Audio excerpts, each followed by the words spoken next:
My name is Barry Allen, and I am the fastest man alive. Until I met somebody else who was faster than me. But then I wound up being faster than him, and then I became the fastest man alive. But then somebody else showed up, and he was also faster than me. But then I became faster than him, so I then became the fastest man alive. But then somebody else, who turned out to be my daughter, is also faster than me, so I became faster than her. So now I'm the fastest man alive. Does the Flash TV show not realize how repetitive its plot lines are? I mean, it's literally just, I'm the fastest man alive. Jump. Hi, I'm faster than you. Oh shoot, now I gotta spend the entire season learning how to be faster than him. I dropped off of the Flash by like season 5. It got too repetitive for me. Hello everyone, welcome back to another installment of Home Media Reviews. This review is on Justice League: The Flashpoint Paradox. And if I'm not mistaken, this might be our first direct-to-video movie we're covering on Home Media Reviews. I guess you can count The Punisher from 1989 starring Dolph Lundgren. That was technically our first direct-to-video movie, but it did get released in theaters over in European markets. Justice League: The Flashpoint Paradox hasn't been released in theaters anywhere, to my knowledge. So this is our first pure direct-to-video movie. Let's not waste any more time. Let's jump right into the history.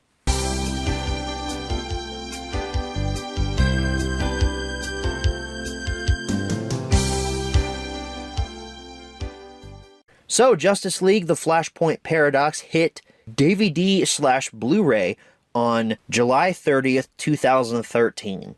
Now, I have an interesting history with this movie. This was the first DC animated thing that I saw. A friend of mine came over to my house. He had rented this from his local library. He had 3 choices for me. He was like, hey, I want to get you into the DC animated stuff because I think it's good. Pick from these 3 here. And he had this one. I think he had Throne of Atlantis, and then something else. I don't remember what the third option was, but Flashpoint Paradox looked the most interesting to me, so that was the one that we watched. I fell in love with this animated movie. I thought it was great. I really enjoyed it, and it actually inspired me to go out and read the comic book after I saw the movie. I saw the movie before reading the comic book. I know that's sacrilegious, I guess, in the mind of some fans out there, but hey, I really like the comic book too. And there are actually some key differences between this movie and the comic that I'll be highlighting later on. That was a fun time too. We watched the first episode of the Batman animated series from 2004 on that day. That was just a real fun time. I'm happy I'm still friends with that guy here in 2022. He's one of my closest friends ever. Love him to absolute death. If you're watching this, dude, you're the reason why I own so many of these damn DC direct-to-video movies now. It's because of you, man. I love you. The only exclusive version I have here is a Best Buy exclusive Blu-ray/DVD/digital copy package. The standard Blu-ray did not come with that. And the Best Buy exclusive also came with an action figure of Reverse Flash. We talked about action figures last week with Into the Spider-Verse. This is in that same style. It's like 5 or 4 points of articulation. It's not really the best quality, but it's a nice little throw-in. On August 23rd, 2016, Flashpoint Paradox was included in a Blu-ray and DVD 2-pack with another DC animated movie, Justice League: Crisis on Two Earths. I only have a photo of the Blu-ray copy. Blu-ray.com told me there was a DVD version. It didn't have a picture of it, though. Couldn't find it on Google either, so you just get what the Blu-ray looked like. Oh boy, here comes the big one. This is the mother of all DC animated sets. On November 7th, 2017, we got the DC Universe 10th Anniversary Collection Limited Blu-ray set. This is not the 10th anniversary of the DC universe. It's the 10th anniversary of when they started doing these animated movies yearly. So this included 30 DC animated movies, and I'm going to read them to you right now. This included Flashpoint Paradox, Superman Doomsday, Justice League The New Frontier, Batman Gotham Knight, Wonder Woman, Green Lantern First Flight, Superman and Batman Public Enemies, Crisis on Two Earths, Batman Under the Red Hood, Superman and Batman Apocalypse, Superman and Shazam, The Return of Black Adam, All-Star Superman, Green Lantern Emerald Knights, Batman Year One, Justice League Doom, Superman vs. the Elite, Superman Unbound, Batman The Dark Knight Returns Parts 1 and 2, Justice League War, Son of Batman, Batman Assault on Arkham, Justice League Throne of Atlantis, Batman vs. Robin, Justice League Gods and Monsters, Batman Bad Blood, Justice League vs. Teen Titans, Batman The Killing Joke, Justice League Dark, Teen Titans, The Judas Contract, and Batman and Harley Quinn. Holy shit, that was a lot of movies to read off to you, and I stuttered throughout most of that, so I hope that you all like that I read all of that to you. That probably took up most of the runtime of this review. This is a big set. It's limited. It had like numbers written on it because it was a limited set. It was cool. It was like $150 though. Would I probably have dropped that on it now? No, because I own most of these movies, whether physically or on my Vudu account. But it's a cool set though. It would have been nice to have for the shelf. But do I want to pay the $150? More like $200 now on the aftermarket. No, I don't. And then we have another compilation on September 29th, 2020, the Hellscape year. We got the DC Supervillains 6-movie collection Volume 2 DVD set. This included 6 movies, which is a lot better than 30, but again, I will be reading them to you. This included Flashpoint Paradox, Crisis on Two Earths, Superman Doomsday, All-Star Superman, Justice League Gods and Monsters, and Justice League Throne of Atlantis. So that one was a little bit easier to read. But Justice League The Flashpoint Paradox has not been put out on Blu-ray or DVD on its own since it first came out in 2013. It's only been included in multi-packs. Which it is nice to know that this movie was still being included in multi-packs even in 2020. Too bad it's only DVD and it came out in 2020. But that wraps up the history section. Let's move right along to the close-up.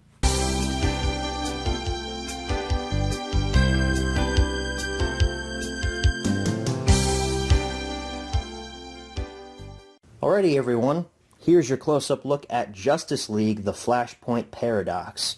We have the standard Blu-ray copy to take a look at here today, so let's jump into it. Blu-ray disc logo up there at the top. DC Universe Animated Original Movie, Justice League The Flashpoint Paradox. Below the logo you have some brilliant poster art here with the Thomas Wayne version of Batman, Aquaman, Wonder Woman, Cyborg, and The Flash. I absolutely adore this poster. It is amazing. And you've got the DC Comics logo down there at the bottom. Spine, Blu-ray disc logo, Justice League The Flashpoint Paradox, Warner Premiere logo down there at the bottom. No product number, actually, on the spine there. Interesting. The back, Fight the Future, with your barcode there, and another glorious shot of Batman and the Flash. Yeah, that's Thomas Wayne Batman. I can tell because he's got the little red thing behind his bat logo there. You got your blurb about the movie, your special features, which actually you have quite a few of them here, so that's cool to see. You have legalese, cast and crew, tech specs, all that good stuff, company logos. And we open this up. This is a combo pack, so we have our DVD over here on the left side with the red coloring and the clear lightning bolts. And then your Blu-ray disc is the same, except it is now colored black. It still has the lightning bolt pattern there. Your disc artwork is a bit simplistic, but it works. So that wraps up the close-up. Let's move right along to the menu tour. Alright everyone, here's your menu tour for Flashpoint Paradox.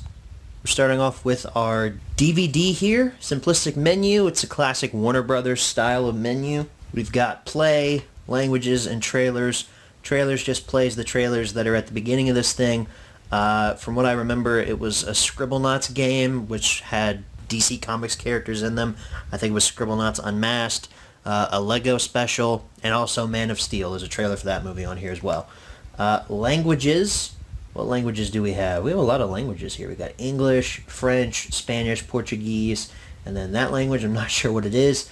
And then for subtitles, we have English, Chinese or Japanese, Spanish, Portuguese, that language again, and then no subtitles. Okay, so I just took a look at the trailers option here just to see if there was anything different, and there is. These trailers do not play prior to you getting the menu. These are all new. We have a sneak peek at Justice League War, more from DC Comics, Superman Unbound, Ultraviolet, and then DC Heroes. I laugh at Ultraviolet because that's no longer a thing. It's been completely shut down. It's been replaced with Voodoo and Movies Anywhere. So no bonus content on this DVD. That's all on the Blu-ray.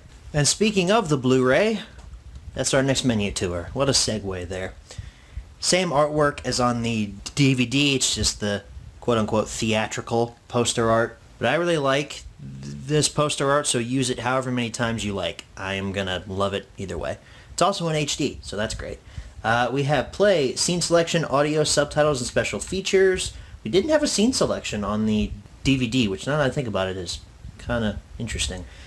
We have a little box telling us where we are in the movie, and little numbers, no titles. 8 scenes, 9 if you count credits, which makes sense. This is only like an hour 20.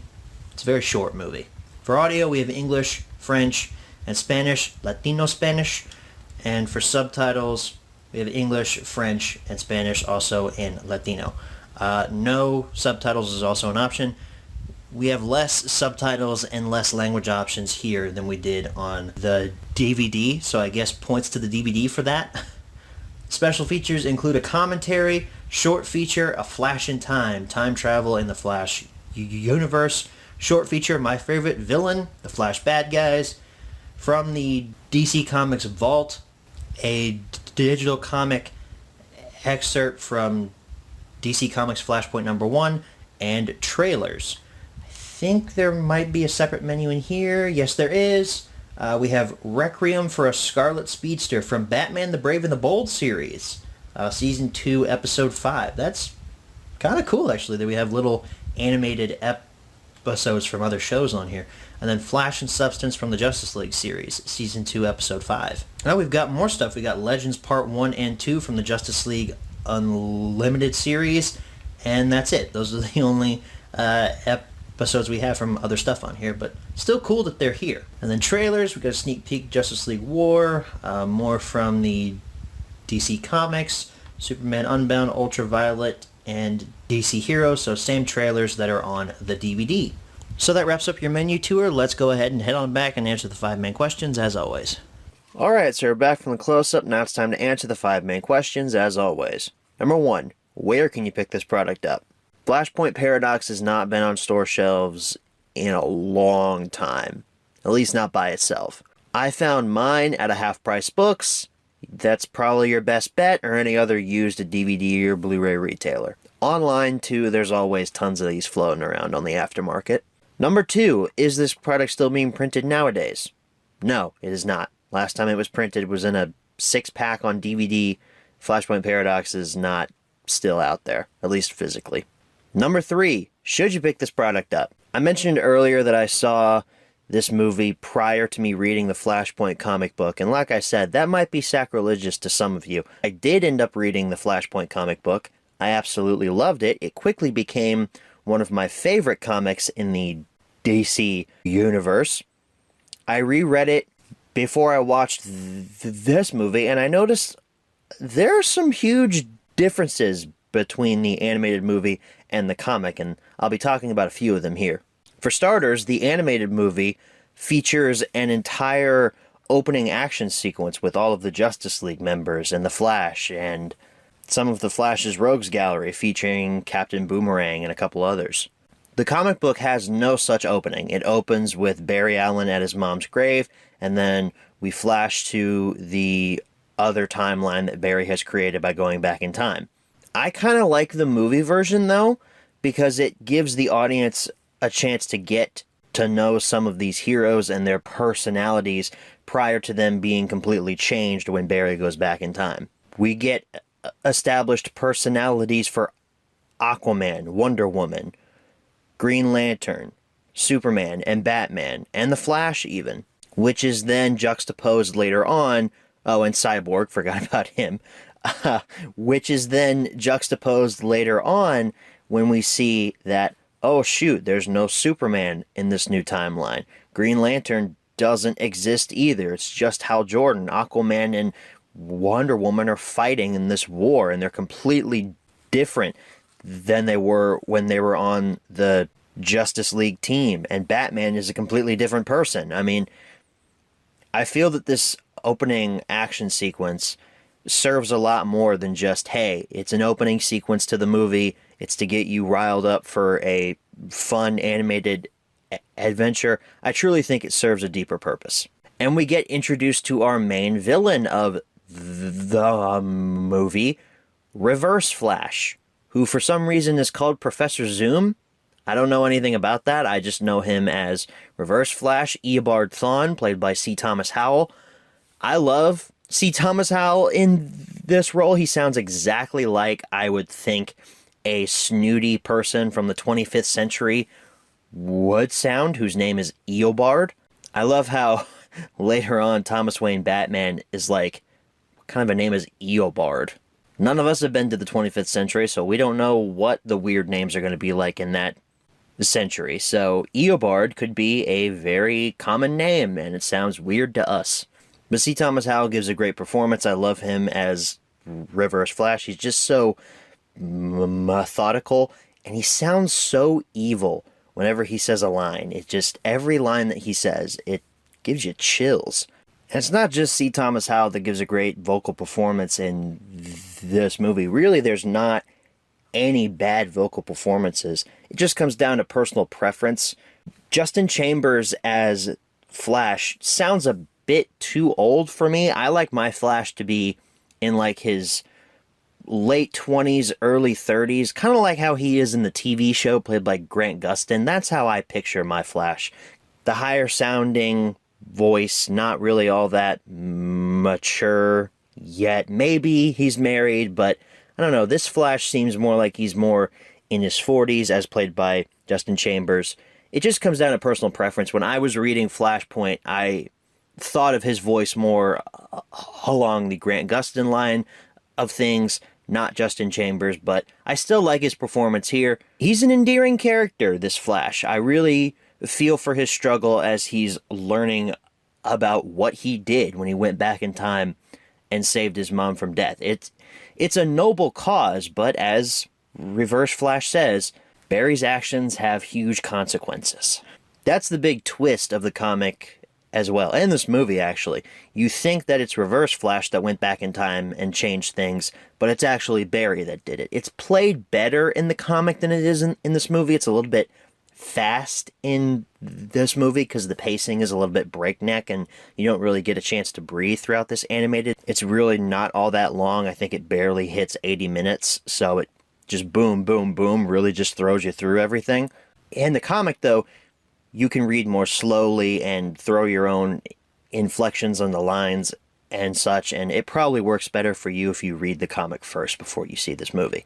Michael B. Jordan is in this movie.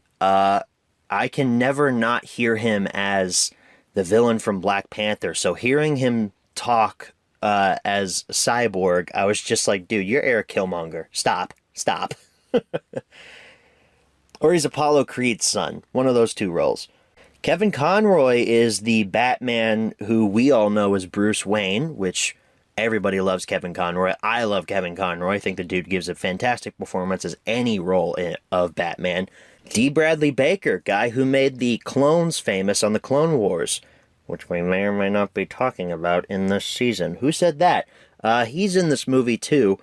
He plays a wide variety of characters. Another voice actor that I kind of preferred to be changed was Kevin McKidd as the Thomas Wayne version of Batman. When the Flash goes back in time and changes things, Bruce Wayne is the one who dies in the alleyway, and Thomas Wayne takes up the mantle of Batman, and it's heavily implied in this movie that Martha Wayne becomes the Joker. It's never outright said in the movie, but in the comics, it's confirmed. She is the Joker. This voice of Batman, I don't know. Something about it just didn't sound like it was Batman to me. When I was reading the comic, I was picturing it more in my head as the Beware the Batman Bruce Wayne type performance, where he kind of sounds like this. Everything's kind of monotone. Something along this type of vocal performance. Maybe it's because I just wrapped up that show in the last couple of weeks and that voice is fresh in my mind. Again, I didn't hate this voice actor. I like him in his role. He gives a compelling performance. Everybody does. Everybody does a great job in their performances here, but something about it, I don't know. The main thing I really like about Flashpoint as a whole is something I love about comics in general is you can change something in the past and everything becomes different. I love when we look at a universe when just a little thing is changed and to see what kind of consequences come from that. It's one of the reasons why I love the What If series of Marvel Comics, and I love that TV show over on Disney Plus. Star Wars even had its own line of what if style comics called Infinities back in the early 2000s. And DC has these too. I think they're called Elseworlds.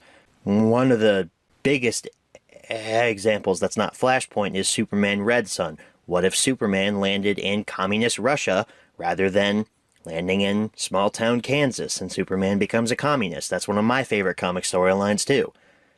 Ironic considering how much I hate communism, but I really enjoy that storyline. And I really enjoy the Flashpoint storyline. And I think this movie does a great job at adapting the best parts of Flashpoint and changing the more nyeh parts and making it even better.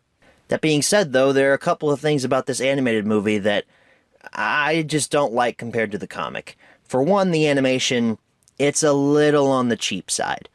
There's one shot that I always remember from this movie that just screams cheap to me. It's when Reverse Flash and his cronies are breaking into the Flash Museum, and he's in that weird goo that he can't escape from, and there's a bomb that's going to go off, and he and Barry are trapped, and Reverse Flash is talking to Barry, and he's saying, you can't escape, right? We're both basically dead, or something to that extent.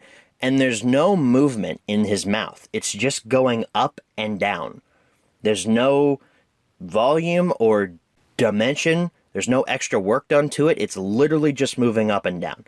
There are several shots like that throughout this animated movie, and that reflects the fact that it was made for direct-to-video markets. This was not a theatrically animated movie, and it didn't get the love and attention that I think it should have gotten because it wasn't theatrical. I do love how violent this movie is, though. There's a lot of blood in this movie for a supposedly PG-13 rated movie. This thing is full of blood. I absolutely love it. Of course, the comic had a lot of violence in it, too. Here's a fun fact for you. Did you guys ever watch Star Wars Rebels? The girl who plays Hera on that show is Wonder Woman in this movie. Vanessa Marshall is her name, and she is a vicious warrior goddess in Flashpoint Paradox, and then she goes on to play a very hopeful and inspiring Twi'lek in Star Wars Rebels, and also the Bad Batch, so I just find that incredibly funny. I also think the motivations for how Wonder Woman and Aquaman's war started, they were kind of weak. I mean, why would Aquaman be the one who's upset if he's the one having the affair with Wonder Woman, and then Mera finds out, tries to kill Wonder Woman kills Mera, and then Aquaman gets mad at Wonder Woman? Like, why would he be the one that's upset? He was the one who had the affair. I guess that's hubris and ego coming into play here, if I want to take a more analytical stance to it, but from a literal sense, it doesn't make a lot of sense. I mean, it just kind of seems kind of weird to me. I have that same opinion with the comic too. It happens the same way. None of the major story beats are changed from the animated movie to the comic book. It's a great adaptation of it. But if you read the comic, you might get some more nuanced moments from it. For example, I mentioned the breakneck pace of this movie. The moment where Barry Allen finds out that in this timeline, Bruce Wayne died and Thomas Wayne is Batman. The moment in the animated movie is played very quick. He goes, "Bruce Wayne died. You're Thomas Wayne." And then like 2 seconds later, they're on to some more plot furthering.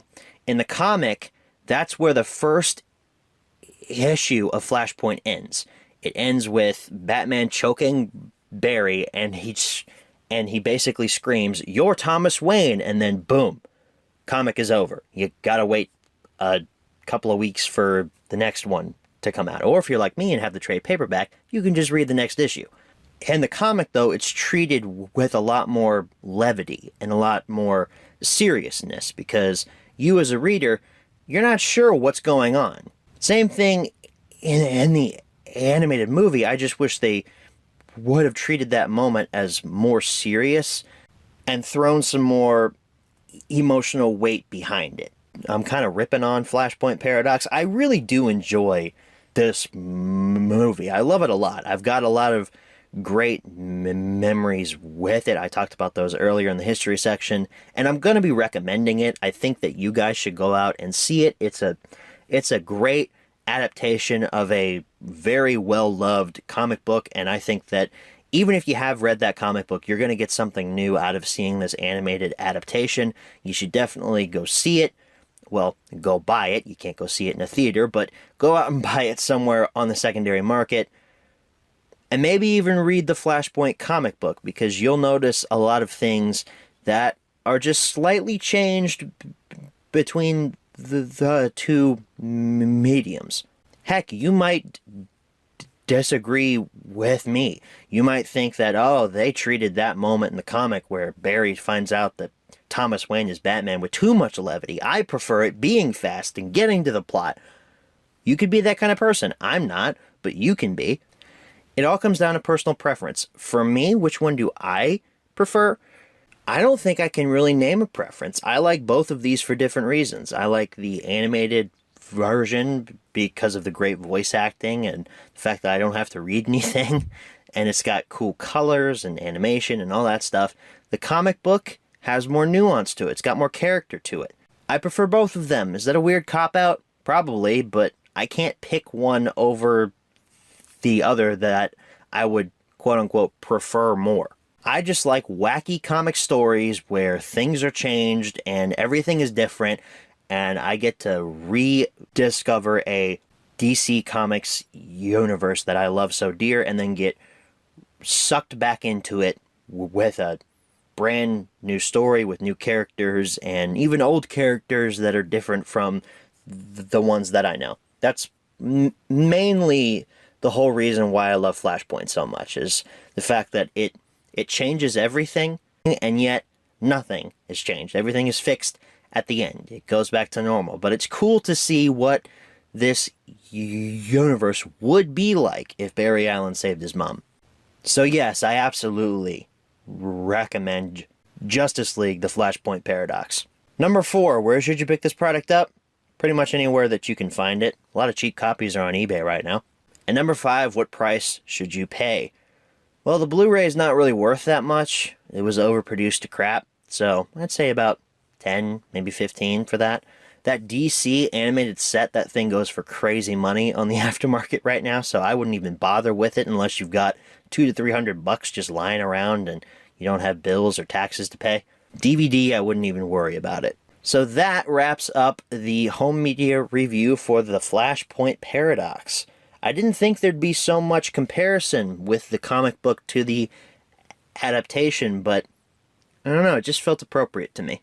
The changes, I think, in the animated movie were made for the better, for the most part. They actually improve on the Flashpoint comic book, and I love the comic book because of how much nuance it has and how much I can add to the vocal performances in my own head while I'm reading it. Again, it all comes down to personal preference. So what are we talking about next week, folks? Well, again, I know some of you guys are sick of this by now, but I'm still feeling the superhero. I'm feeling DC still. You know, Marvel hasn't really had a lot of animated movies, and their animated movies that I have seen haven't been all that great. Invincible Iron Man, that movie sucked. But Spider-Verse was great. So let's continue on the superhero train, and let's talk about a movie that combines two things that I love. The character of Batman and Lego. We're talking about the Lego Batman movie next week. I hope to see you all then. Thank you all so very much for watching, and as always, good night, everybody. Number 4, is this product still being printed? That's not the right one. It is 2:30 in the morning right now, and my brain is frying.